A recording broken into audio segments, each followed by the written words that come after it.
So hello guys, good morning, good afternoon, good evening. तो आज हम लोग जो है क्लाइमेट चेंज के बारे में पढ़ेंगे और भी वेरियस टॉपिक्स जो इससे रिलेटेड है। ठीक है, इंडिया में क्लाइमेट चेंज की क्या कंडीशंस हैं, ये है वो। अच्छा, आपने क्लाइमेट चेंज के बारे में तो सुना ही होगा ना।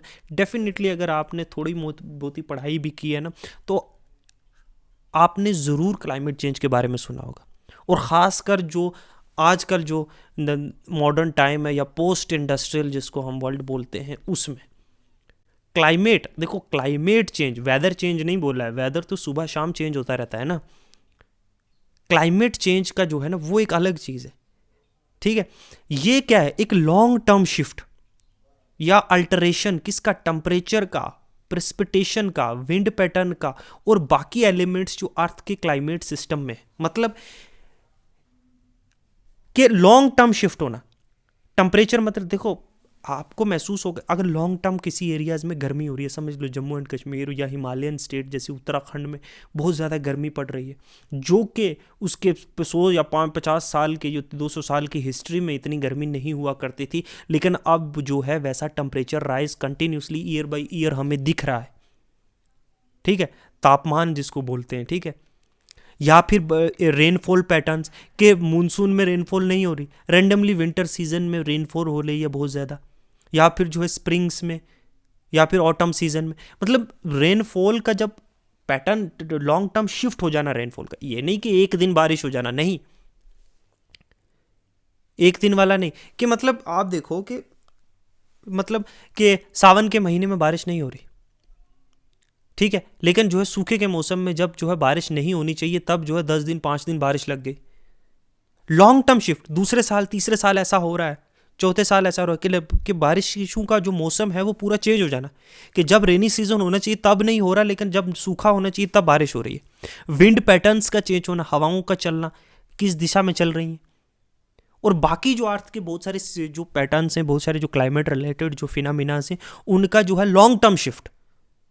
ये नहीं कि एक महीना एक साल हुआ फिर नहीं हुआ कभी 10 साल, नहीं, लॉन्ग टर्म शिफ्ट हो गया है, उसे कहते हैं कि क्लाइमेट चेंज। ठीक है, ये चेंजेस जो है प्राइमरली जो ड्रिवन बाय ह्यूमन एक्टिविटीज, जैसे हम जो कार्बन जो ग्रीन हाउस गैसेज जैसे रिलीज करते हैं। ग्रीन हाउस क्या है उसके बारे में आगे पढ़ेंगे। जैसे कार्बन डाइऑक्साइड है, मैथीन है, ये नाइट्रोजन नाइट्रस ऑक्साइड से, इस तरीके के जो चीज़ें हैं जो एटमॉस्फेयर में जाती हैं, जिससे ग्लोबल वार्मिंग होती है। ग्लोबल वार्मिंग भी नीचे लिखा, उसको हम उसकी तरफ बाद में चलेंगे। सॉरी। तो ये जो है ना लॉन्ग टर्म शिफ्ट, बहुत लंबे अरसे तक पूरा पैटर्न चेंज हो जाना क्लाइमेटिक कंडीशंस। ठीक है, कि एक एक समझ लो एक एक एरिया है जहाँ पे जो है बहुत ज़्यादा बारिशें होती हैं और वहाँ अब सूखा होने लगा है फ्रिक्वेंटली। ये नहीं एक साल हुआ 5 8 साल नहीं हुआ, नहीं, फ्रिक्वेंटली होने लगा है। जो जहाँ बारिशें नहीं होती वहाँ होने लग गई हैं। टेम्परेचर जो है 20 डिग्री से ऊपर नहीं जाना चाहिए किसी पर्टिकुलर एरिया का, और रेगुलरली 25 28 30 डिग्री तक जा रहा है टेम्परेचर, और साल दर साल। ये होता है क्लाइमेट चेंज। ये किस तरीके से, बहुत ज़्यादातर जो है ह्यूमन एक्टिविटीज से होता है। जब हम लोग जो है जो एटमॉस्फेयर की जो कंपोजिशन है, जिससे लार्जली जो है कंपो जो वेदर कंडीशन या क्लाइमेट है जिस पे डिपेंड करता है एटमॉस्फेयर पे, जब उसकी कंपोजिशन को हमको डिस्टोर्ट कर देते हैं बहुत सारी, हम जब अननेसेसरी गैसेस जो हैं जिनकी मकदार या जिनकी क्वांटिटी जो एटमॉस्फेयर में ज़्यादा नहीं होनी चाहिए, लेकिन हम जो है कर रहे हैं हमारी एक्टिविटीज़ की वजह से, चाहे वो हम क्रॉप्स रेजिड्यू जला के या फॉसल फ्यूल जलाकर, जितना CO2 नहीं होना चाहिए उससे ज़्यादा हम कर रहे हैं, तो एटमॉस्फेयर की कंपोजिशन चेंज हो रही है, जिस पे पूरी क्लाइमेटिक कंडीशन डिपेंड है। तो वहीं से जो है ये क्लाइमेट चेंज का जो है पैटर्न सामने आता है। ठीक है, नेक्स्ट है इसी में जो लीड करता है किसको, जब एक्सेसिव ग्रीन हाउस गैसेज हम रिलीज करते हैं तो उससे lead to global warming. Global warming मतलब कि इंक्रीज, बढ़ जाना अर्थ का जो एवरेज सरफेस टेम्परेचर है, अर्थ का एवरेज सरफेस टेम्परेचर, जमीन का, तह का, टेरेस्ट्रियल या ओशन का।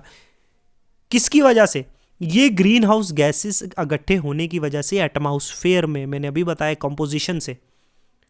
ठीक है, ये एक सिग्निफिकेंट एस्पेक्ट है क्लाइमेट चेंज का, जो लार्जली जो है ह्यूमन एक्टिविटीज से हो रहा है कुछ सालों में, पिछले कुछ डिकेड्स में।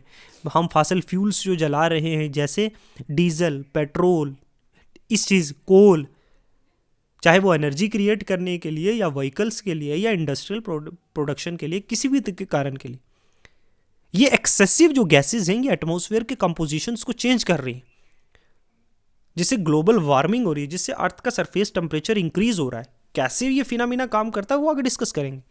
डिफोरेस्ट्रेशन, पेड़ों की कटाई जो लार्ज स्केल में जो है इन गैसेस को स्टोर करता है अपने अंदर, या बहुत सारे इंडस्ट्रियल प्रोसेसेस की वजह से। तो ग्लोबल वार्मिंग का अगर आप एक सिंपल सी डेफिनेशन याद रखें तो रेफर टू दी अब्जॉर्ब जो इंक्रीज इन अर्थ का जो सरफेस टेम्परेचर है, किसकी वजह से? ग्रीन हाउस गैसेस की एक्यूमुलेशन, इकट्ठे होने की वजह से एटमॉस्फेयर में, ठीक है, उसको हम लोग ग्लोबल वार्मिंग कहते हैं। नेक्स्ट चलते हैं, कुछ की ड्राइवर ऑफ ग्लोबल वार्मिंग। देखो किस किस वजह से, कौन सी कारण है, कोई मेन कारण से जिनकी वजह से ग्लोबल वार्मिंग हो रही है। सबसे पहला ग्रीन हाउस गैस एमिशन, जैसे हम कार्बन डाइऑक्साइड जो रिलीज होता है हम जब कोल जलाते हैं, चाहे वो थर्मल पावर प्लांट्स में जलाते हैं या बहुत सारी और सी एनर्जी इंडस्ट्रीज में चलाते हैं, जो ऑयल्स हम बर्न करते हैं जैसे डीजल है, पेट्रोल है, गाड़ियाँ चलाएं, नेचुरल गैस है, मेथीन है, जो एग्रीकल्चर ये लाइव स्टॉक से, लैंडफिल से या नेचुरल गैस के जो प्रोडक्शन है तो वहाँ से रिलीज होता है। ये एक मेन कारण है ग्रीन हाउस गैस एमिशन का। नाइट्रियस ऑक्साइड जो फर्टिलाइजर्स जो हम खाद यूज़ करते हैं या इंडस्ट्रियल प्रोसेसेस में यूज़ होता है, यहाँ से निकलता है। फ्लोरोनेटेड गैस जो सिंथेटिक गैस है, जो हम रेफ्रिजरेटर्स में नहीं यूज़ करते, घर में जो फ्रिज लगे हुए हैं, और भी बहुत सारे इंडस्ट्रियल जो एप्लीकेशंस हैं जैसे एसी है और बड़े कारण हैं, ठीक है, बहुत सारे कूलिंग हॉट एजेंट्स हैं, उनमें ये फ्लोरोनेटेड गैसेस का यूज़ होता है। ये भी एक चीफ जो है क्या है, ड्राइवर है ग्लोबल वार्मिंग का। फिर जो हम जंगलों के जो कार्बन सिंक का काम करते हैं, जो पेड़ जिनके अंदर कार्बन स्टोर होता है, जब उनको हम काटते हैं तो वो भी तो एटमॉस्फेयर में रिलीज हो रहा है। एब्जॉर्बिंग ऑफ CO2 जो CO2 अब्जॉर्ब करने का काम करते हैं। लार्ज स्केल जो डिफोरेस्ट्रेशन हो रहा है, जो जंगलों की कटाई हो रही है, फॉरेस्ट, ये क्या है, फॉरेस्ट्रेशन मतलब, और डिफोरेस्ट्रेशन मतलब कटाई खत्म करना। इससे क्या हो रही है, कैपेसिटी जो है अर्थ की जो CO2 होल्ड करता है, जो एटमॉस्फेयर नहीं छोड़ता, वो कंट्रोल करता है। जब हम काट देते हैं तो ये रिलीज होता है, जो स्टोर कार्बन जो पेड़ों के अंदर होता है वो एटमॉस्फेयर में ही रिलीज होता है। उससे क्या है, एक्सेस कंपोजिशन हो जाती है एटमॉस्फेयर में। इंडस्ट्रियलाइजेशन से देखो जितनी ज़्यादा एनर्जी कंजम्पशन होगी उतनी प्रोड्यूस करनी पड़ेगी डिमांड्स को मीट करने के लिए, और हम प्रोड्यूस करते हैं कोल का यूज़ करके, हम गैसेस का यूज़ करके, फॉसल फ्यूल्स का यूज़ करके, हम रिन्यूएबल एनर्जी कम यूज़ कर रहे हैं, सालों से ये आ रहा है। जो ट्रांसपोर्टेशन से फॉसल फ्यूल बर्न होता है, मैन्युफैक्चरिंग प्रोसेस में इनसे एमिशन होता है इन गैसेज का एटमॉस्फेयर, ठीक है। ये कुछ की ड्राइवर है, और भी बहुत सारे कारण हैं, ठीक है। अब पढ़ते हैं इम्पैक्ट क्या है अब ग्लोबल वार्मिंग का। ये गैसेस तो चलेगी एटमॉस्फेयर में, देखो टेम्परेचर राइज होता है। देखो ग्लोबल जो एवरेज टेम्परेचर है वो बढ़ा है 1.2 डिग्री सेल्सियस एज ऑफ 2025 में। जो कंपेयर किया जाए हम प्री इंडस्ट्रियल लेवल, जब इंडस्ट्रियलाइजेशन नहीं होता, इंडस्ट्रियल रेवोल्यूशन नहीं होया था, तो उससे कंपेयर किया जाए तो 1.2 डिग्री सेल्सियस जो है अर्थ का टेम्परेचर इंक्रीज हुआ उसके कंपेरिजन में। और वार्मिंग अनइवन है, जहाँ पोलर रीजन्स हैं, जहाँ बर्फीले जो जमे हुए हैं जैसे आर्टिक है या अंटार्कटिका है, वो एक्सपीरियंस कर रहे हैं faster rate of temperature increase. बहुत ज़्यादा जल्दी से जो है टेम्परेचर क्या हो रहा है, इंक्रीज हो रहा है वहाँ उन एरियाज में। Melting ice and rising sea, देखो ग्लेशियर्स और जो पोलर आइस कैप्स हैं जो जमे हुए बर्फ के, है ना, ग्लेशियर्स, वो क्या है, वो पिघल रहे हैं। उससे पिघलने से पानी जो है समुंदर में आ रहा है। पहली बात तो इसका जो है ये ग्लेशियर्स जो है फ्रेश वाटर है, ये पानी में जो है सी वाटर में मिलके जो है ये सलाइन हो जाता है, नमकीला पानी हो जाता है। तो एक तो हमारा वाटर रिसोर्स डिप्लीट हो रहा है, दूसरा कि जब ये पानी जो है सी में आएगा, समंदर में आएगा, तो उसका राइज होगा ना, समुंदर की जो पानी जब ज़्यादा होगा तो समुंदर की जो सतह है वो ऊंची होगी, पानी वाटर राइज होगा। तो जो कोस्टल एरियाज में लोग रहते हैं, जो पानी के एकदम समुंदर के बराबर में रहते हैं, वो तो डूब जाएंगे ना जब पानी राइज हो जाएगा ऊपर। तो ये एरियाज जो क्या है, सबमर्ज्ड हो जाएंगे। फिर क्या है, जब एक्सेसिव हीट होगी, टेम्परेचर राइज होगा, तो थर्मल एक्सपेंशन मतलब ओशन का वाटर, जब पानी जब गर्म होता है तो पानी एक्सपैंड होता है, जब ठंडा होता है तो कंप्रेस होता है, याद रखना। ये भी कंट्रीब्यूट कर रहा है राइजिंग सी लेवल को। जब वाटर एक्सपैंड होगा तो वाटर इंक्रीज होगा ना।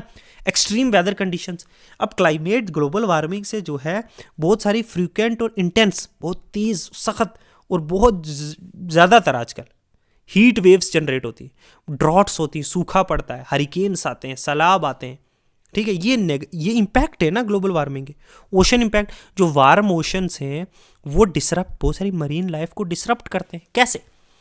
बहुत सारी ऐसी स्पीशीज हैं जो ठंडे पानी में रहते हैं, और मरीन इकोसिस्टम में जो है, जो मरीन ऑर्गेनिजम्स हैं वो टॉलरेट नहीं कर सकते टेम्परेचर डिफरेंस। थोड़ा सा भी टेम्परेचर डिफरेंस होगा तो लार्ज स्केल जो है डेथ्स होंगी। कोरल ब्लीचिंग होती है, कोरल्स अपनी कलर्स जो है खो देता है ना। फिश की पॉपुलेशन चेंज हो जाती है। ठीक है, और जितना, और एक और है, अगर CO2 ज़्यादा ऑब्जॉर्ब करेगा ओशन तो ओशन एसिडिफिकेशन होगा, pH। ठीक है, ये मरीन लाइफ को हार्म करेगा, तो हमारा इक्वेटिक इकोसिस्टम भी तो खतरे में है ना। इकोसिस्टम एंड बायोडाइवर्सिटी लॉस, देखो चेंज इन टेम्परेचर और वेदर पैटर्न बहुत सारी स्पीशीज को जो है डिस्टर्ब करते हैं। देखो टेम्परेचर राइज हो रहा है, एक कोल्ड में रहने वाला पोलर बियर अगर वहाँ पे ग्लेशियर ही पिघल जाएंगे, ठंडगी खत्म हो जाए, टेम्परेचर इंक्रीज होगा, तो वो तो नहीं बियर कर पाएगा ना, वो एडाप्टेड नहीं है ना उस कंडीशंस के लिए, तो थ्रेटन हो रही है। इससे क्या हो रही है? इकोसिस्टम खराब हो रही है। जो हीट, ह्यूमन हेल्थ पे भी बहुत सारी वेक्टर बोर्न डिजीजेस पैदा होती हैं। जहाँ मौसम ठंडा था वो अब हीट की वजह से गर्म हो गया, वहाँ मच्छर पैदा हो गए, तो वहाँ से वेक्टर बोर्न डिजीजेस, क्योंकि वो लोग इम्यून तो नहीं है इन चीज़ों से, क्योंकि कभी वो चीज़ें वहाँ थी ही नहीं। हवा की क्वालिटी जो है ख़राब होती जा रही, इससे हेल्थ रिस्क और बढ़ रहे हैं। अब सी लेवल राइज हुआ तो वो लोग कहीं दूसरी जगह तो जाएंगे ना, तो डिस्प्लेसमेंट हो रहा है ना। Extreme weather events exhibit social और इकोनॉमिक चैलेंजेस भी लोगों के सामने आते हैं। People don't have enough money, some people have significance value to their land, तो वो सबमर्ज हो गई है। तो ये सारे इंपैक्ट हैं ग्लोबल वार्मिंग के। अच्छा, क्या किया जा सकता है ग्लोबल वार्मिंग को कम करने के लिए? व्हाट कैन बी डन, हम कैसे मिटिगेट कर सकते हैं? देखो, हमें सबसे पहले ट्रांजिशन करना पड़ेगा। रेन्यूएबल एनर्जी को हमने पिछले चैप्टर में पढ़ा, इसका कोई लॉन्ग टर्म इम्पैक्ट जो है इन्वायरमेंट पे नज़र नहीं आता है। इमीडिएटली जो फॉसल फ्यूल्स हैं जिनका इम्पैक्ट हो रहा है उनको हमें फेज आउट करना पड़ेगा। हमें जो है एनर्जी अपना रिसोर्स पूरा करना पड़ेगा, सोलर, विंड और हाइड्रो पावर जैसे चीज़ों से, जो रेन्यूएबल एनर्जी, जो कभी एग्जॉस्ट भी नहीं होगी, जिनका इन्वायरमेंटल इम्पैक्ट भी कम है। हमें इम्प्रूव करनी पड़ेगी एनर्जी एफिशिएंसी बिल्डिंग्स में, ट्रांसपोर्टेशंस में, इंडस्ट्रीज़ में, कि ऐसी बिल्डिंग्स बनानी पड़ेंगी जहाँ कम एनर्जी का कंजम्पशन हो। ठीक है, लाइटिंग का, नेचुरल लाइट्स का जरिया होना चाहिए ताकि हमें जो बल्ब जला के रोशनी ना करनी पड़े। हमें खिड़कियां दरवाजे रखने पड़ेंगे ताकि एयर कंडीशनिंग का ज़रूरत ना पड़े। ठीक है, कूलिंग सिस्टम होने चाहिए नेचुरल। हमें जंगल दोबारा लगाने पड़ेंगे, रिफॉरेस्ट्रेशन और एफॉरेस्ट्रेशन एफर्ट्स करने पड़ेंगे, नए जंगल तैयार करने पड़ेंगे। हमें जो है कार्बन मैकेनिज्म्स जैसे कार्बन टैक्स और कैप एंड ट्रेड, ये चीज़ों के बारे में हम कंसेप्ट में आगे पढ़ेंगे। इन चीज़ों का, ये चीज़ें करेंगे तभी हम मिटिगेट कर सकते हैं। जो बहुत सारी प्रॉब्लम्स आई हैं उनसे हम लड़ सकते हैं। एडाप्टेशन, अब टेम्परेचर तो राइज हो चुका है, अब हम इस जो चेंजिंग क्लाइमेट कंडीशन है इसके साथ कैसे अडाप्ट करेंगे? देखो, हमें वैसा इंफ्रास्ट्रक्चर बनाना पड़ेगा जो इस राइजिंग टेम्परेचर, जो एक्सट्रीम वेदर है उसको विदस्टैंड कर पाए। हमें डेवलप करने पड़ेंगे ऐसे क्रॉप्स कि अगर चलो सूखा पड़ भी गया है, ठीक है, तो भी वो क्रॉप्स जिंदा रहें। ये ना हो क्रॉप्स की जो है क्रॉप फेलियर हो जाए और उसकी वजह से जो है फेमाइन आएंगे, खाने को कुछ होगा नहीं। तो हमें वैसे क्रॉप्स जो है ड्रॉट रेजिस्टेंस क्रॉप्स डेवलप करने पड़ेंगे। हमें वाटर का जो है सस्टेनेबल वाटर मैनेजमेंट सिस्टम अपनाना पड़ेगा कि फ्यूचर जनरेशन्स को भी यूज़ करना है ये पानी, उस हिसाब से फ्यूचर को ध्यान में रख के वैसे प्लान्स बनाने पड़ेंगे। हमें कम्युनिटीज़, लोकल पीपल्स को स्ट्रेंथ करना पड़ेगा, लोगों को ऐसे डिजास्टर्स के लिए उन्हें तैयार रखना पड़ेगा। अगर कहीं ड्रॉट्स आ गए, अगर कहीं फ्लडिंग हो रही है, तो अडॉप्ट करना पड़ेगा चेंजिंग क्लाइमेटिक कंडीशंस के साथ। ग्लोबल कोऑपरेशन, हमें जो है इंटरनेशनल जो एग्रीमेंट्स है, जैसे पेरिस एग्रीमेंट है जो लिमिट करता है ग्लोबल टेम्परेचर राइज, या कोलैबोरेट करता है जो डिफरेंट बिजनेस, गवर्नमेंट और इंडिविजुअल्स के साथ हमें कोलैबोरेट करना पड़ेगा। हमें डिफरेंट आइडियाज शेयर करने पड़ेंगे, हम कैसे कॉम्बैट कर सकते हैं इस डिजास्टर्स के साथ। ठीक है, तो ये ग्लोबल वार्मिंग है, किस तरह से इम्पैक्ट है, क्या मिटिगेशन है, ये चीज़ें हमने देखी। नेक्स्ट चलते हैं ग्रीन हाउस इफेक्ट। देखो ये क्या है, ये एक नेचुरल प्रोसेस है जिससे जो है ज़मीन जो है, अर्थ जो है, वार्म अर्थ जो है क्या है, अर्थ सरफेस को जो है गर्म रखता है। ये कब होती है, जब बहुत कुछ गैसेस एटमॉस्फेयर में जो, जिनको हम ग्रीन हाउस गैसेस कहते हैं, वो क्या करती हैं, जब सन की रेज आती हैं वापस जाती हैं और ट्रैप कर लेता है ये एटमॉस्फेयर में। जो अगर ना करे, अगर एटमॉस्फेयर ना करे तो ये स्केप हो सकती है क्या स्पेस में, और अर्थ जो है एक कोल्ड फ्रीजिंग जो है प्लानट हो सकता है। लेकिन ये एटमॉस्फेयर जो है उन गैसेस को ट्रैप कर लेते हैं, जिनसे क्या है हीट जो है ट्रैप रहती है और एक कंबल की तरह काम करता है अर्थ के अराउंड, और उस टेम्परेचर को मेंटेन रखता है, अर्थ को गर्म रखता है। ये प्रोसेस जो है असेंशियल है, ज़रूरी है, किसके लिए, हमारे अर्थ का जो तापमान है उसको जो है मेंटेन रखने के लिए, ताकि यहाँ हम लाइफ सस्टेन कर पाए। लेकिन अगर ज़रूरत से ज़्यादा जो है ह्यूमन एक्टिविटीज़ की वजह से इसमें जो है एक्सेसिव जो ग्रीन हाउस गैसेज हैं, जिनकी वजह से अर्थ में जो है हीट ट्रैप होती है, अगर वो हम ज़्यादा हो जाएगी तो हीट ज़्यादा ट्रैप होगी, ज़्यादा हीट ट्रैप होगी तो अर्थ जो है ज़्यादा जो है हीट होगी। हाउ द ग्रीन हाउस, अब कैसे वर्क करता है ये, देखो सोलर रेडिएशन, अब सन जो है एमिट करता है एनर्जी लाइट और हीट की फॉर्म में, ठीक है, आपको गर्मी महसूस होती है, आपको रोशनी दिखती है जो अर्थ पे पहुंचती है। सोलर जो अर्थ की जो लाइट, सन की जो लाइट और हीट है वो ज़मीन पे पहुंच गई। एब्जॉर्प्शन है, कुछ जो सोलर एनर्जी है वो अब्जॉर्ब कर ली जाती है अर्थ की सरफेस के द्वारा, और उससे क्या अर्थ गर्म हो जाती है। रेस्ट जो है बाकी जो वो रिफ्लेक्ट होती है अर्थ के एटमॉस्फेयर से एज इंफ्रारेड रेडिएशन, जो हीट की शक्ल में वापस रिफ्लेक्ट होती है बैक टू एटमॉस्फेयर, और ये जो है एटमॉस्फेयर जो है कैप्चर करता है, इससे अर्थ जो है क्या रहती है, गर्म। अब ग्रीन हाउस गैस देखो, जो ग्रीन हाउस गैसेज हैं जैसे कार्बन डाइऑक्साइड है, मैथीन है, या वाटर वेपर है, या नाइट्रोजन ऑक्साइड है, ये जो रेज जो ये हीट की फॉर्म में जो दोबारा अर्थ से जो रिफ्लेक्ट बैक हुई हैं उनको एब्जॉर्ब कर लेता है, उनको अपने अंदर ले लेता है, और फिर री एमिट करता है बाकी सारी डायरेक्शंस में, दोबारा से वो जो है छोड़ता है, ठीक है। और इसका रिजल्ट क्या होता है, ये जो ट्रैप्ड हीट है ये प्लैनेट को अबाउट 33 डिग्री जो है वार्म करता है, then it would be without, अगर ये गैसेस नहीं होंगे तो 33 डिग्री सेल्सियस जो है वो अर्थ जो है ठंडा रहेगा, ठंडा हो जाएगा अगर ये हीट ट्रैप ना करें। तो 33 डिग्री सेल्सियस, जिसको 59 फ़ारेनहाइट कहते हैं, फ़ारेनहाइट, उतना वो गर्म करता है अर्थ को, और इसीलिए ये लाइफ सस्टेन होती है। कुछ की गैसेस जैसे कार्बन डाइऑक्साइड है, जिसका सोर्स जो है फॉसिल फ्यूल कंबंशन है, डिफोरेस्टेशन है, इंडस्ट्रियल प्रोसेस भी है, can remain in atmosphere for 100 of years. ये ग्रीन हाउस गैसेज हैं कुछ। मेथीन जो एग्रीकल्चर लाइफ स्टॉक से आता है, जहाँ ज़मीन कचरा कूड़ा बढ़ा हुआ है, नेचुरल गैस जहाँ लीक होती है, ठीक है, ये मोर इफेक्टिव एट ट्रैपिंग, ये हीट को जो है ज़्यादा जो है ट्रैप करता है, कैद करता है, पकड़ लेता है ना, CO2 से भी ज़्यादा। लेकिन इसका जो एटमॉस्फेयर में बहुत शॉर्ट लाइफ स्पेन होता है एज कम्पेयर टू CO2। फिर नाइट्रस ऑक्साइड से, ये फर्टिलाइजर्स जो खाद होती है या कुछ हमने जलाया है या इंडस्ट्रियल प्रोसेस है वहाँ से निकलती है। ये भी इंपॉर्टेंट जो है ग्रीन हाउस गैस है, जिसकी एटमॉस्फेयर में बड़े लंबे अरसे तक ये एटमॉस्फेयर में रहता है। वाटर वेपर्स जो होते हैं ना, जब एवेपोरेशन होती है ओशन से, रिवर से, लेक से, पानी की एवेपोरेट होता है ना पानी, जब हीट होता है, ये warming, because warmer air holds more water vapour, ये भी एम्पलीफाई करता है। अब फ्लोरिनेटेड गैसेस के बारे में हमने पढ़ा बहुत सारी, ये भी ट्रैप करता है। अब इम्पैक्ट क्या है क्लाइमेट चेंज का, the impact of climate change is far reaching, और ये अफेक्ट कर रहा है एक नेचुरल सिस्टम से जिससे चल रहा था अर्थ, जिसे वेरियस साइकिल्स चल रही थी।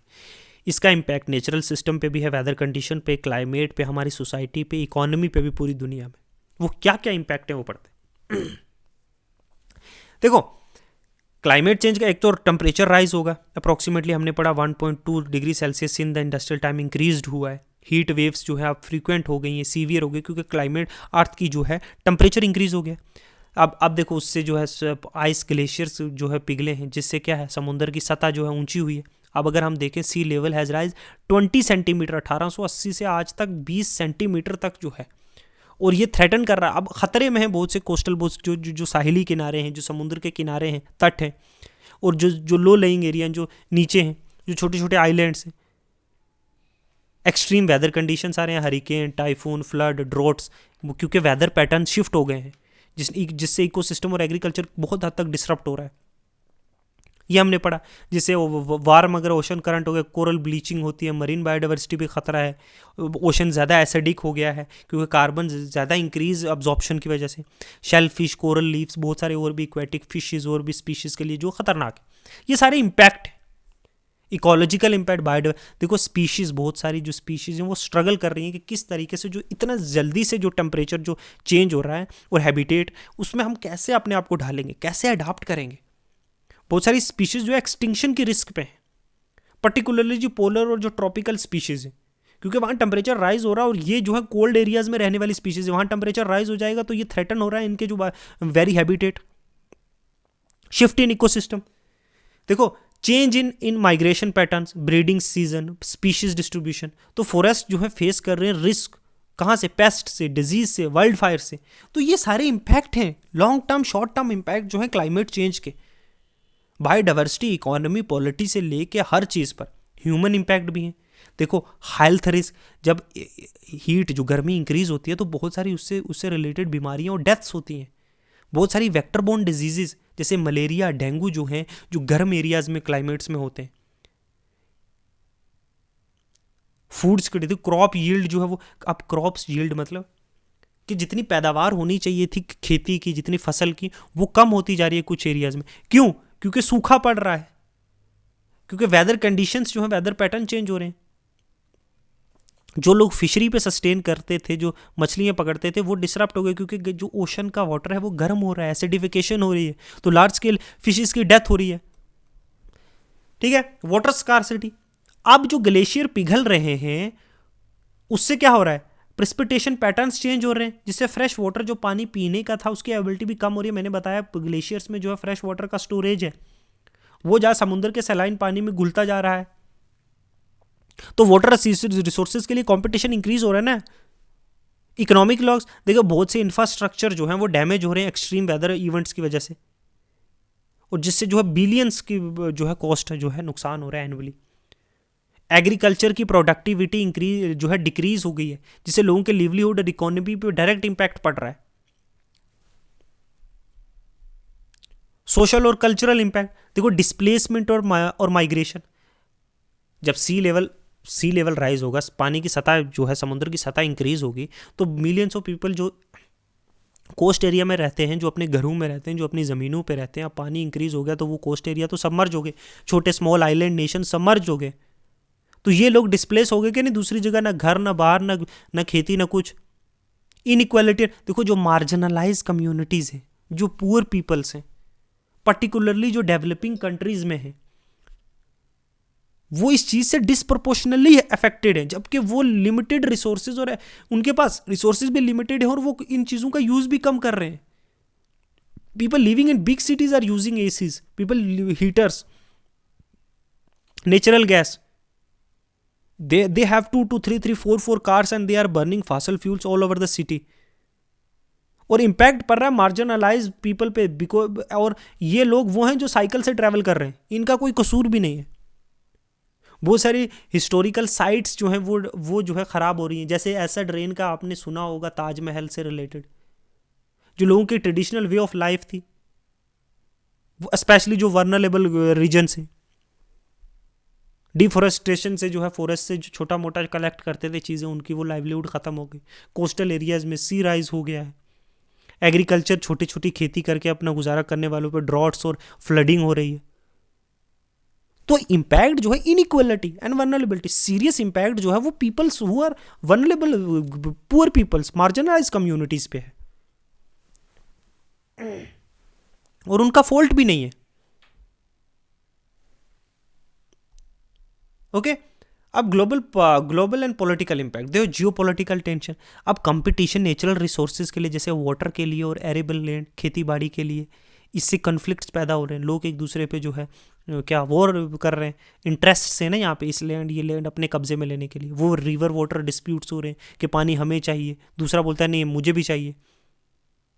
तो सोशो पॉलिटिकल चैलेंजेस भी आते हैं। पुलिस, इंटरनेशनल कॉरपोरेशन बहुत ज़रूरी है, बट डिफरेंस इन प्रायोरिटी और resources hindered unified action.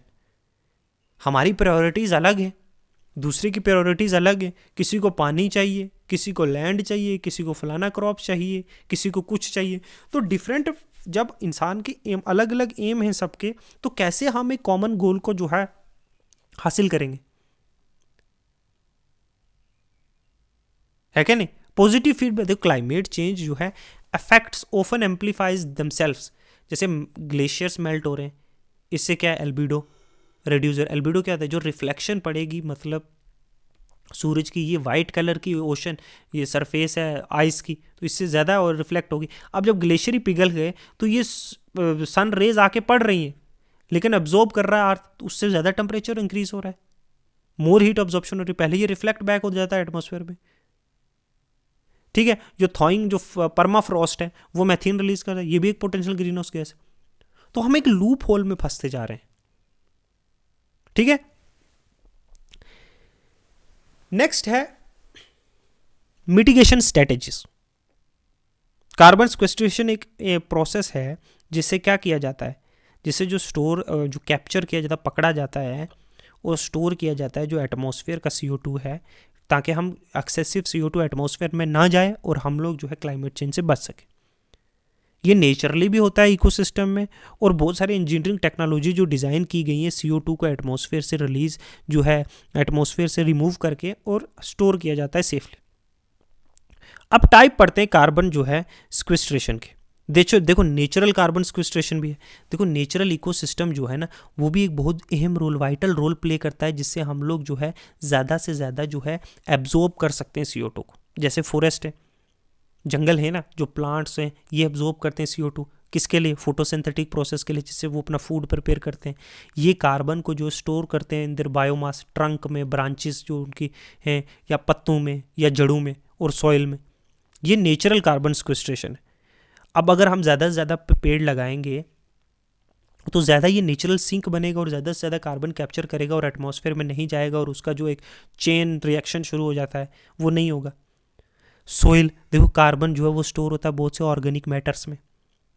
Agriculture conservation, no till farming covers crops, जो क्रॉप्स कवर की जाती है इन्हेंस करती है सोल की कार्बन स्टोरेज। ओशन, देखो समुंदर जो है ना, वो भी एक सिग्निफिकेंट कार्बन स्टोरिंग है।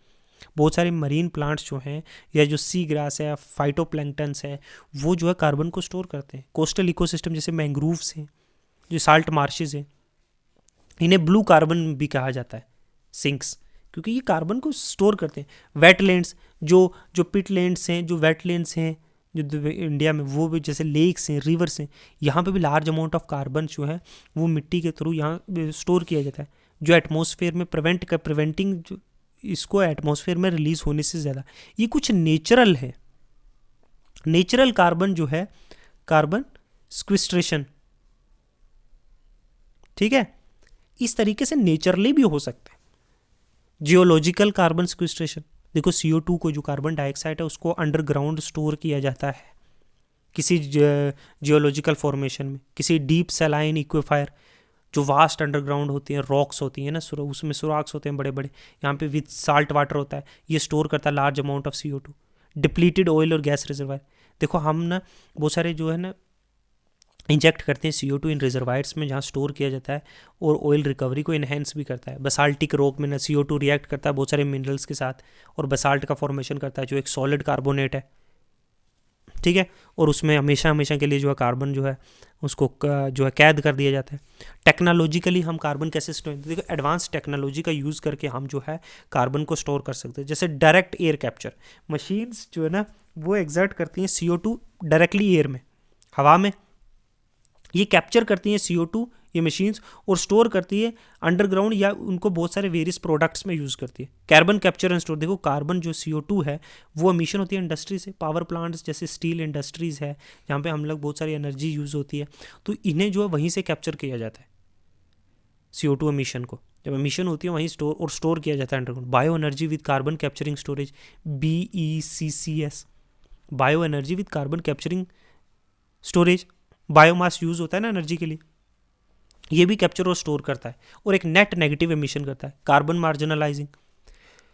तो इस तरीके से हम कार्बन का जो है टेक्नोलॉजी या नेचुरली जो है हम लोग स्टोर कर सकते हैं। नेक्स्ट पढ़ते हैं कुछ टूल्स, ठीक है। कार्बन क्रेडिट, ये क्या, एक ट्रांसफरेबल सर्टिफिकेट है, मतलब किसी को दी जा सकती है, ट्रेड किया जा सकता है, ट्रेडेबल सर्टिफिकेट है या फिर परमिट है। क्या क्या रिप्रेजेंट करता है कि ये परमिट करता है 1 मीट्रिक टन ऑफ CO2 या इसके बराबर के अमाउंट का कोई दूसरा ग्रीन हाउस गैस, चाहे मैथीन है या नाइट्रिक ऑक्साइड है, कुछ भी है, जो क्या किया जाए, दैट हैज़ बीन रिड्यूस्ड या अवॉइडेड या removed from the atmosphere. Carbon credit एक की कंपोनेंट है, एक मार्केट बेस्ड मैकेनिज्म है जो एम करता है at reducing global house gas emission. मतलब फॉर एग्जांपल कोई इंडस्ट्री जो है इतना जो है कार्बन एमिशन जो है वो रिड्यूस करती है या अवॉइड करती है 1 मीट्रिक टन ऑफ, है ना, या फिर वो एटमॉस्फेयर से रिमूव करती है या वो कम करती है यूज़ करना, या फिर वो अवॉइड करती है कि नहीं यूज़ करना है, या इसके इक्विवेलेंट कोई भी नेचुरल गैस CO2 या कार्बन से, तो वो एक उसको एक सर्टिफिकेट दी जाती है, एक परमिट दिया जाता है जो किसी के साथ वो ट्रेड कर सकता है। अब ये क्रेडिट कैसे काम करता है कार्बन, देखो, एमिशन रिडक्शन इन मोल, कोई भी ऑर्गेनाइजेशन या कोई प्रोजेक्ट्स जब वो रिड्यूस करे CO2 के एमिशन को, मतलब कितना कि इतना तुमको सैंक्शन है, तुम इतना यूज़ कर सकते, अगर वो उससे भी कम करे 1 मीट्रिक टन, तो उसे एक सर्टिफिकेट मिलेगी, कार्बन क्रेडिट मिलेगा। या फिर वो क्या कर सकता है, या फिर वो कोई ऐसी एक्टिविटीज़ या रिफोरेस्टेशन या कोई रेन्यूएबल एनर्जी डेवलपमेंट करेगा या कोई कार्बन कैप्चरिंग टेक्नोलॉजी बना दे जिससे इतनी रिड्यूस हो सकती है, तो भी उसे कार्बन क्रेडिट मिलेगा फॉर ईच टन, जो 1 टन ऑफ CO2 या फिर कोई इक्विवेलेंट जो बाकी कोई गैस है वो रिड्यूस या रिमूव करेगा, उसे 1 कार्बन क्रेडिट मिलता है। ठीक है, ये मिला क्रेडिट। अब देखो, ट्रेडिंग एंड ऑफसेटिंग, अब कंपनी या गवर्नमेंट जो एक्सीड करे अपना एमिशन रिडक्शन टारगेट, वो परचेज कर सकती है carbon credit to afford their emission. अब कोई दूसरी कंपनी है जो क्या कर रही है कि उसको सैंक्शन था 3 मीट्रिक टन, वो 4 या 5 कर सकते, तो वो बाकी किसी से जो है वो खरीद सकती है ये क्रेडिट, कि हम मुझे दे दो, आपने जो है आपसे पैसे लेकर कोई और चीज़ लेकर, ठीक है, ये मुझे यूज़ करने दो, मैंने एक्सीड कर दिया। ये क्रेडिट जो है वो ख़रीदा जा सकता है एंटिटी या प्रोजेक्ट से अगर उसके पास सरप्लस क्रेडिट है।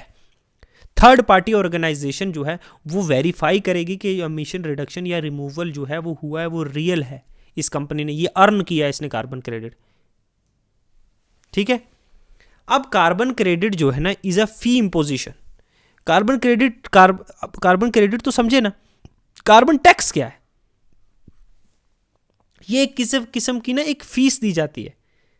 अगर हमने कोई बर्न किया कार्बन बेस्ड कोई फ्यूल, मतलब कोल, ऑयल या कोई नेचुरल गैस, ये डिज़ाइन किया गया है रिड्यूस करने के लिए कि ग्रीन हाउस गैस जो एमिशन हो रहा है फॉसिल फ्यूल बर्न करने की वजह से मोर एक्सपेंसिव है ना, तो हमने टैक्स लगाया कि इतना फ्यूल बर्न कर सकते हो, इस पर इतना टैक्स लगेगा। एक किस्म की बिजनेस हो गई कि हमने कोई चीज़ बेच रहे हैं, हमने खरीद रहे हैं, उस पर टैक्स लग रहा है, ताकि इनकरेज किया जा सके जो बिजनेसेस हैं और जो इंडिविजुअल्स हैं उन्हें एक क्लीन एनर्जी अडॉप्ट करने पे मजबूर किया जा सकते और मोर एफिशिएंट प्रैक्टिसेस की जा सके, ताकि कम से कम कार्बन यूज़ करें। जितना कार्बन एमिशन करोगे उतना टैक्स लगेगा आप पे। अब कैसे वर्क करता है, देखो, प्राइस ऑन कार्बन, एक मॉनेटरी वैल्यू, मतलब पैसे की वैल्यू सेट की जाती है कि इतने टन ऑफ कार्बन डाइऑक्साइड पे या इतना टन ऑफ कोई भी ग्रीन हाउस गैस जो आप अमिट कर रहे हो उस पर इतने पैसे लगेंगे। फॉर एग्जांपल, एक गवर्नमेंट माइट चार्ज $50 हम पर मीट्रिक जो CO2 एमिशन आप लोग करोगे, आपकी फैक्ट्री करेगी, आपकी इंडस्ट्री करेगी, आपकी एसोसिएशन करेगी, उस पर $50 पर टन पे लगेंगे। अब जितना मर्जी लगे उतना टैक्स लगे, मतलब ये एग्जाम्पल दिए मैंने, ज़्यादा और कम भी हो सकता है। अब टैक्स है अप्लाइड अपस्ट्रीम, मतलब पॉइंट ऑफ फ्यूल एक्सट्रैक्शन और इंपोर्ट, जहां से आपने फ्यूल एक्सट्रैक्ट किया और इंपोर्ट किया वहां पे भी, और डाउन स्ट्रीम जहां पे इसका कंबंशन हुआ या इसको बेचा गया है एक एनर्जी प्रोडक्ट, दोनों जगह लगेगा। गवर्नमेंट जो है वो कलेक्ट करेगी ये टैक्स और यूज करेगी वेरियस वेज में, चाहे वो रेवेन्यूएबल जो प्रोजेक्ट है वो भी फंड कर सकती है, वो रिड्यूस कर सकती है बाकी टैक्स या रीडिस्ट्रीब्यूशन कर सकती है सिटीजन्स को। तो ये एक बड़ी बेहतरीन चीज़ है, हम जिससे जो है कार्बन डाइऑक्साइड जो एमिशन है उसको कम कर सकते हैं, या कोई और भी इक्विवेलेंट जो ग्रीन हाउस गैसेज है उनका किया जा सकता। अब क्या फ़र्क है कार्बन टैक्स में और कैप एंड ट्रेड में जो ऊपर हमने पढ़ा। देखो डेफिनेशन, ये प्राइस फिक्स होता है एमिशन पे, कार्बन टैक्स के, इतना आप एमिशन कर रहे हो इतना प्राइस लगेगा, इतना टैक्स लगेगा।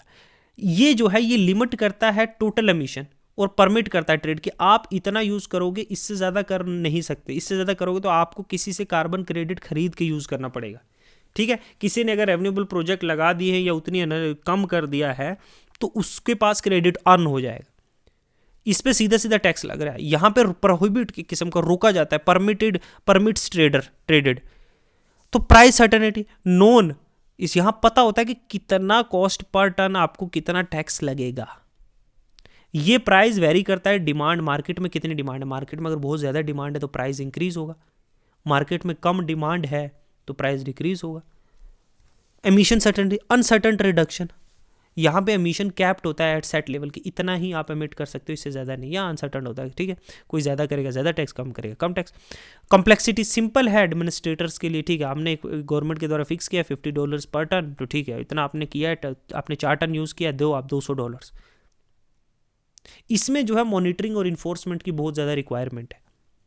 फ्लेक्सिबिलिटी, ये लेस फ्लेक्सिबल है क्योंकि यहाँ फिक्स रेट्स है, ठीक है। यहाँ पे जो है मार्केट ड्रिवन, जितनी ज़्यादा डिमांड और सप्लाई पे डिपेंड करता है, जो एक मार्केट जैसे वर्क करती है।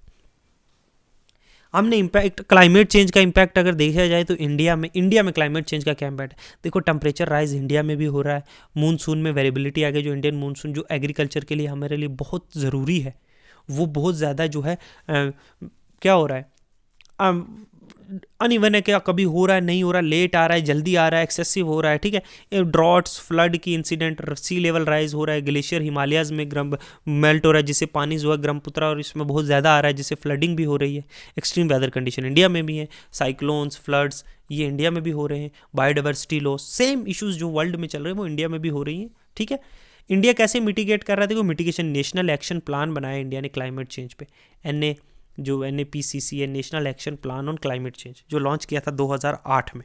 ये 8 नेशनल जो मिशंस हैं वो एम करता है किस तरीके से हम प्रमोट करेंगे सस्टेनेबल डेवलपमेंट, कैसे हम लोग जो है फ्यूचर को ध्यान में रख के डेवलपमेंट करेंगे, हम लोग इन्वायरमेंट को ध्यान में रख के कोई डेवलपमेंट प्रोजेक्ट लगाएंगे, हम कैसे ग्रीन हाउस गैसेस जो निकलती हैं जिससे इम्पैक्ट हो रहा है एटमॉस्फेयर उसको कैसे कम करेंगे। तो ये जो है नेशनल एक्शन जो प्लान था क्लाइमेट चेंज पे, उसने 8 नेशनल मिशंस जो हैं वो एम एट प्रमोटिंग, जो प्रमोट करेंगे सस्टेनेबल डेवलपमेंट और ग्रीन हाउस गैस एमिशन कम करेंगे। वो कौन कौन से हैं? पहला, रेन्यूएबल एनर्जी को का एक्सपेंशन बढ़ानी है हमने। इंडिया ने एक एम्बिशियस टारगेट सेट किया है कि हम इंक्रीज करेंगे अपना जो है इंक्रीज जो रिलायंस है वो हम non fossil fuel energy source पे हम लोगों ने ज़्यादा ध्यान देना शुरू किया है और एम किया है कि हम 40% जो अपनी पावर कैपेसिटी है वो रेन्यूएबल एनर्जी से 2030 तक जो है अचीव करेंगे। पहला मिशन ये। दूसरा, एनर्जी एफिशिएंसी इनिशिएटिव, जो ब्यूरो है एनर्जी एफिशिएंसी का, प्रमोट जो कैसे हम लोग बिजली है, जो बाकी पावर सिस्टम है, जो एनर्जी है उसको कैसे बचा सकते हैं डिफरेंट सेक्टर्स में, कैसे हम लोग जो है इसके एमिशन को कम कर सकते हैं। एफॉरेस्ट्रेशन प्रोग्राम जैसे ग्रीन इंडिया मिशन जो इंक्रीज करेगा फॉरेस्ट और ट्री कवर्स को, हम कार्बन सिंक बढ़ाएगा, एक सिक्वेस्टर का काम करेगा, एडिशनल 2.5 से 3 बिलियन टन ऑफ CO2 हमने कम करना है एज ऑफ 2030। तीसरी चीज़, हम लोग क्लाइमेट रेजिलिएंट एग्रीकल्चर बनाएंगे, जो ड्रॉट और फ्लडिंग के हिसाब से जो है, जो एरिया के हिसाब से हम डेवलप करेंगे ड्रॉप रेजिलिएंट क्रॉप्स, जो अगर ड्रॉट्स भी हो जाएंगे तो उसमें भी रहेगा कि सूखा पड़ गया तो भी वो क्रॉप डैमेज ना हो। एक सस्टेनेबल वे ऑफ फार्मिंग करेंगे ताकि ये लैंड जो है फ्यूचर जनरेशन्स के लिए भी रहे, ये इन्वायरमेंट, ये इकोलॉजी रहे। एमिशंस ताकि कम हो सके, ऐसे क्रॉप्स हम लोग डेवलप करेंगे जिससे एग्रीकल्चर सेक्टर से कम एमिशन हो, जैसे मैथीन होता है, CO2 है, ये वो है, ठीक है। एडेप्टेशन स्ट्रेटजीज, फिर हमने क्लाइमेट रेजिलिएंट इंफ्रास्ट्रक्चर, ये भी एक मिशन है, इन्वेस्ट करेंगे मेड के हम लोग क्लाइमेट प्रूफ इंफ्रास्ट्रक्चर बनाएं, इंक्लूडिंग बिल्डिंग्स, फ्लड डिफेंस, जिसमें अगर बहुत सारे डिजास्टर्स आएंगे नेचुरल, उनसे कैसे बचा जाएगा। अर्बन प्लानिंग करेंगे जो एक्सट्रीम वेदर इवेंट्स हैं उनसे बचने के लिए। वाटर रिसोर्स मैनेजमेंट, जो नेशनल वाटर मिशन है उसका एम है कि किस तरीके से हम जो है जो पानी की रिसोर्सेज है उसको बेटर मैनेजमेंट करेंगे ताकि वाटर की एफिशिएंसी इंक्रीज़ की जा सके बाई 20%, उतने ही वाटर को हम मल्टीपल यूज़ में लाएँ, ठीक है।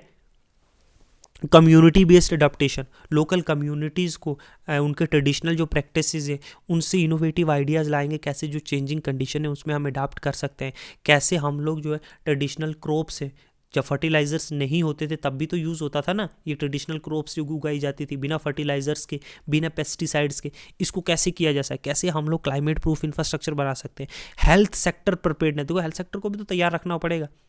अगर जो क्लाइमेट चेंज के एडवर्सली इफेक्ट तो ह्यूमन हेल्थ पे पड़ेंगे ना, अब ये इम्पैक्ट जो एक्सट्रीम हीट है या ये वेक्टर बोर्न डिजीजेस हैं, ये क्लाइमेट चेंज की वजह से आ रही है, तो हेल्थ सेक्टर पे भी तो बड़ा प्रेशर पड़ रहा है, इसको भी तो वैसा तैयार रखना है ना।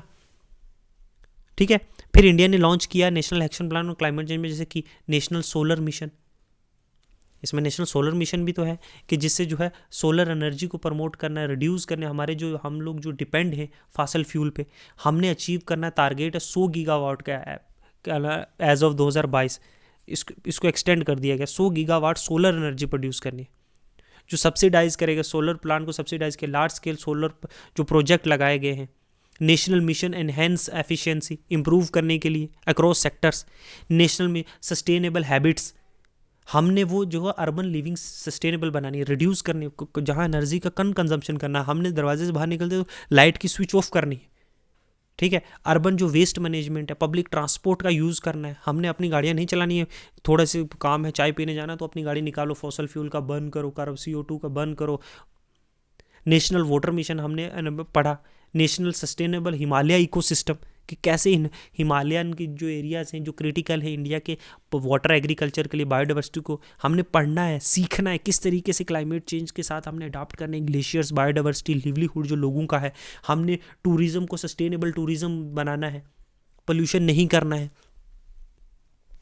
ग्रीन इंडिया देखो इंक्रीज करना 2 से 5 मिलियन हमने पढ़ा। नेशनल सस्टेनेबल एग्रीकल्चर कैसे ड्रॉट रेजिलिएंट बनाने, national strategic knowledge for climate change जैसे इंप्रूव करनी है, अंडरस्टैंडिंग और अवेयरनेस लोगों के बीच में बताना है कि क्लाइमेट चेंज के क्या इंपैक्ट है, हमने डेटा कलेक्ट करना है, रिसर्च करनी है, डेवलपमेंट कि किस तरीके से कैसे ये टैकल करना है, ये चीज़ हो रही है प्रॉब्लम तो इसको सोल्यूशन क्या है, विद डेटा विद स्टेटिस्टिक्स, इन चीज़ों के साथ ये है।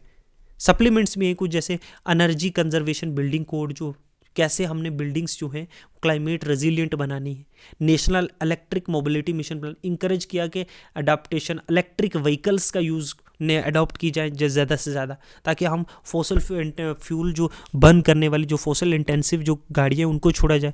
Perform achieve and trades PAT system एक मार्केट बेस्ड मैकेनिज्म है जहाँ पे जो है एनर्जी जो इंटेंसिव इंडस्ट्रीज़ हैं जैसे आयरन एंड स्टील्स हैं, जैसे और बहुत सी हैं, थर्मल पावर प्लांट्स हैं, जो इनमें जो है एनर्जी एफिशिएंसी मतलब कम एनर्जी में ज़्यादा काम कैसे किया जा सकता है, कैसे इसको बचाया जा सकता है, एक्सेसिव यूज़ ना हो, वेस्टेज ना हो। ठीक है, ये सारी चीज़ें करनी पड़ेंगी।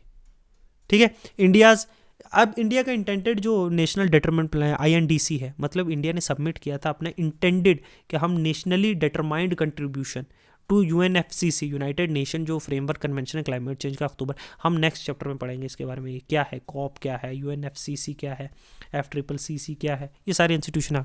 तो INDC ने ये रिफ्लेक्ट किया कि इंडिया का कमिटमेंट एक सस्टेनेबल डेवलपमेंट में एड्रेस करने के लिए बहुत सारे चैलेंजेस आ रहे हैं। इसमें इंडिया के की हाईलाइट जो इंडिया ने अपने लिए सेटअप किए, हम लोग ये काम करेंगे।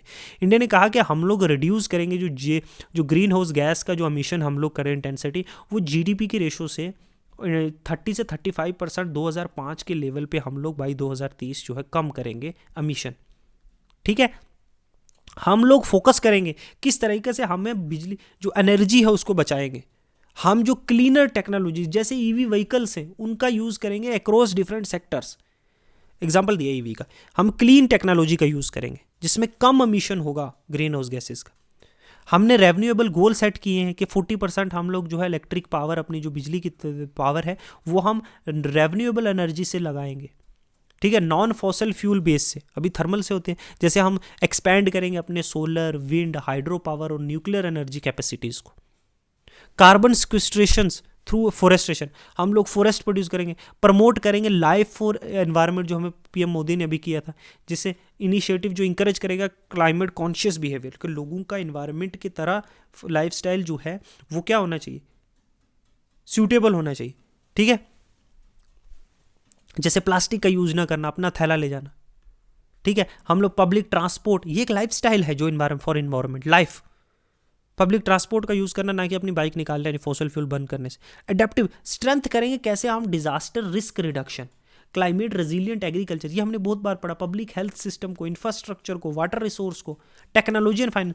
और हमने ये भी कहा है, हमने कॉल फॉर इंटरनेशनल सपोर्ट कि डेवलपिंग कंट्रीज़ को टेक्नोलॉजीज प्रॉपर दी जाए जिनसे वो जो है लड़ सके ये क्लाइमेट चेंज से प्रॉब्लम से। हमें फाइनेंशियल असिस्टेंट दी जाए जो डेवलपिंग कंट्री, जो डेवलप कंट्रीज़ के द्वारा। हाईलाइट किया है कि जो डेवलपिंग कंट्रीज़ हैं उन्हें ज़रूरत है कि वो फुलफिल अपनी कमिट करेंगे अंडर यूएनएफसीसी के फ्रेमवर्क, अगर डेवलप कंट्रीज जो है प्रॉपर फंडिंग और टेक्नोलॉजीज देंगे जो वो बेटर इक्विप्ड है। सेक्टर स्पेसिफिक कमिटमेंट्स, जैसे एनर्जी में रेन्यूएबल एनर्जी जो कैपेसिटी है हमारी, हमने ये एम किया कि 175 gigawatt by 2020 including 100 gigawatt solar energy.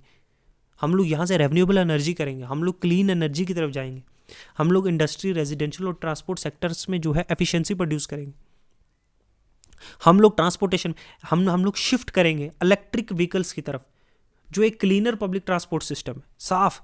हम लोग स्मार्ट सिटीज़ जो क्लाइमेट स्ट्रेटजीज के साथ इक्विप्ड इंटीग्रेटेड है। हम लोग एग्रीकल्चर प्रोड्यूस करेंगे जो रेजिलियंस और प्रोडक्टिव भी हो, जो ड्रॉट से, फ्लड से, एडवर्स जो क्लाइमेटिक कंडीशन से उनके साथ उग जाए, उनके साथ हो, उनको इम्पैक्ट ना हो। ड्रॉट रेजिलियंट क्रॉप्स वेराइटीज़ उगाएंगे। अर्बन प्लानिंग होनी चाहिए, लो कार्बन अर्बनाइजेशन होना चाहिए, कम खर्चा हो, ठीक है।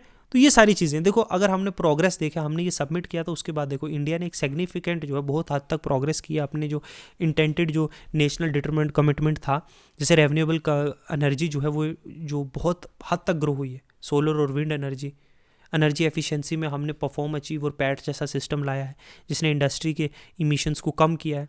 हमने मैसिव एफॉरेस्टेशन किया जो ग्रीन इंडिया मिशन के अंदर।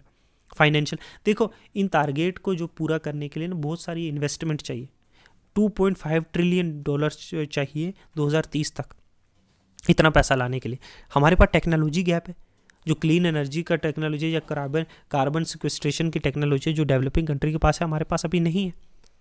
तो उसके लिए हमें फंडिंग भी तो चाहिए, ठीक है। तो ये सारी चीज़ों की ज़रूरत है। तो इंडिया ने अपडेट किया था अपना जो है एनडीसी को, नेशनल डिटरमिनेंट जो था 2022 में इंडिया ने सबमिट किया अपना एनडीसी और रिफ्लेक्ट किया कि हम लोग non fossil fuel renewable energy के ज़रिए अपना 50% तक जो अपना एनर्जी की जो ज़रूरतें हैं वो 2030 तक पूरी करेंगे। पहले 30 था।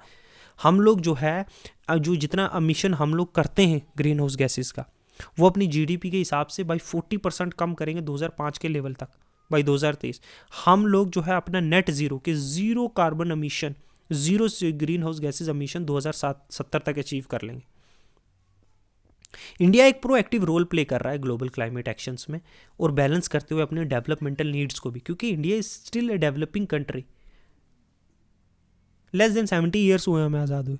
कॉन्टीन्यूस एफर्ट चाहिए, इंटरनेशनल कॉपरेशन चाहिए, हमें फंडिंग चाहिए, हमने टेक्नोलॉजी चाहिए अचीव करने के लिए इतने बड़े एम्बिशियस टारगेट्स, है कि नहीं। फिर एक चीज़ आती है labelling plans for appliance in India. देखो, आपने कई बार देखा होगा जो ब्यूरो ऑफ ये इनिशिएटिव किसके द्वारा किया, ब्यूरो ऑफ एनर्जी एफिशिएंसी के द्वारा, मिनिस्ट्री ऑफ जो पार्ट ऑफ किसका, मिनिस्ट्री ऑफ पावर का।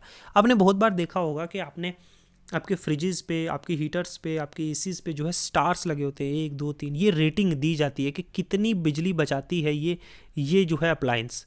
ये किसके द्वारा दी जाती है, ब्यूरो ऑफ एनर्जी एफिशिएंसी के द्वारा। कि energy star rating, appliance rate किए जाते हैं 1 से 5 स्टार के बीच में। जो 5 स्टार वाला वो इंडिकेट करता है हाईएस्ट एनर्जी एफिशिएंसी, मतलब बहुत ज़्यादा बिजली ये एनर्जी बचाता है।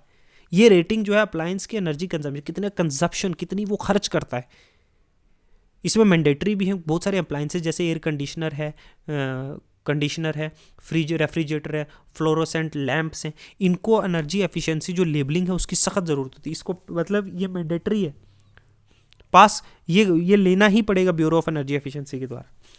वो चेक करेंगे, ठीक है, वो फिर स्टार देंगे, 2 3 4 5 होगा तो सबसे ज़्यादा एनर्जी एफिशिएंट, कम एनर्जी का यूज़ करके चलता है। वॉलंटरी भी है कुछ, जैसे वॉशिंग मशीन है, सीलिंग फैंस है, इनको वॉलंटरी ये चाहें तो करवा भी सकते हैं। लेबलिंग इन्फॉर्मेशन देखो डिटेल की डाली जैसे कितनी एनर्जी को कंजम्पशन करेगा 1 साल में, कितनी रेटिंग है, अप्लायंस का मॉडल नंबर क्या है, ठीक है। उस पर जो है प्रोवाइडेड नेम और लोगो भी होना चाहिए बीई का, जो ऑथेंटिसिटी के लिए, क्या ये सच में बीई के द्वारा किया, ब्यूरो ऑफ एनर्जी एफिशिएंसी के द्वारा किया गया। पीरियडिकली इनको रिवाइज भी किया जाता है, और जो कैसे टेक्नोलॉजी का और यूज़ किया जा सकता है, जैसे और एनर्जी सेविंग पोटेंशियल, तो ये सारे यूज़ होता है। ये स्टार रेटिंग्स दी जाती हैं, इनके द्वारा जो है हमें पता चलता है 3 स्टार है, 1 स्टार है तो बहुत कम एनर्जी, बहुत ज़्यादा एनर्जी का जो है कंजम्पशन करेगा, तो घर के मीटर पे ज़्यादा एनर्जी यूज़ होगी, पॉइंट ज़्यादा चढ़ेंगे, आपको ज़्यादा बिल देना पड़ेगा। वही एनर्जी एफिशिएंट जो 5 5 स्टार्स वाले हैं वो बहुत कम एनर्जी का यूज़ करते हैं, एनर्जी एफिशिएंट है, ठीक है, और जो है काम वैसा ही करते हैं, ठीक है। तो इसमें थोड़ा टेक्नोलॉजिकल एडवांसमेंट है, तो इन चीज़ों का यूज़ किया गया ताकि एनर्जी की कंजम्पशन हो सके, एफिशिएंट सिस्टम्स बनाए जा सके, ठीक है। तो ये वेरियस जो क्लाइमेट चेंज रिलेटेड जो इश्यूज थे, these are various climate change जो हो रहा है उसका क्यों हो रहा है, ग्लोबल वार्मिंग क्या है, उसके क्या इम्पैक्ट हैं वर्ल्ड पे, इंडिया पे क्या इम्पैक्ट है, वर्ल्ड क्या कर रहा है इसको जो है कॉम्बैट करने के लिए, इंडिया क्या कर रहा है, क्लाइमेट चेंज रिलेटेड काम कर रहा है, क्या क्या कर रहा है, एनडीसी क्या है, ठीक है, नेशनल डिटरमाइंड जो कमिटमेंट है वो क्या है, 2070 तक हमने नेट जीरो अचीव करना है, 2030 तक हमने कितना करना है, ठीक है, हमने रेन्यूएबल एनर्जी सेक्टर्स में क्या किया है नेट जीरो अचीव करने के लिए। तो ये सारी चीज़ें हमने आज इसमें डिटेल वाइज कवर कर ली। ओके, इतना ही रखते हैं आज के लिए। Thank you, good bye.